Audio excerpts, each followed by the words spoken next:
আরজিকর আবহে এখনো অশান্ত পশ্চিমবঙ্গের শহর কলকাতা। এমন আবহেই আসন্ন পূজায় মুক্তি পেতে যাচ্ছে দেব ও স্বস্তিকা মুখার্জির অভিনীত ছবি টেক্কা।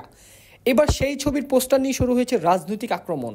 তাই তো কটাক্ষ ও বিতর্কের মুখে পড়ে পুরো কলকাতায় সেই পোস্টার বদল করে দিল ছবির প্রযোজনা সংস্থা।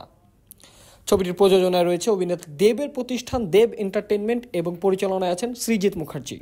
কিন্তু কি ছিল সেই পোস্টারের যে বদল আনতে হলো? ছবিটির গল্পে দেখানো হয়েছে ইরা অর্থাৎ স্বস্তিকার চরিত্রের মেয়েকে অপহরণ করে ইকলাক অর্থাৎ দেব।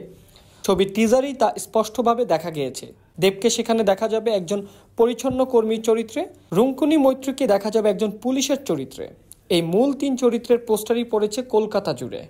আর সেখানেই স্বস্তিকা পোস্টারের পাশে লেখা রয়েছে আমার মেয়েকে ফেরাবে কে। সেই পোস্টারটি নিজের এক্স অ্যাকাউন্ট থেকে শেয়ার করে কটাক্ষ করেন তৃণমূলের প্রাক্তন রাজ্য সাধারণ সম্পাদক ও মুখপাত্র কুণাল ঘোষ। তার অভিযোগ আরজিকরের আবেগকে কাজে লাগিয়ে ছবির প্রচার করা হচ্ছে।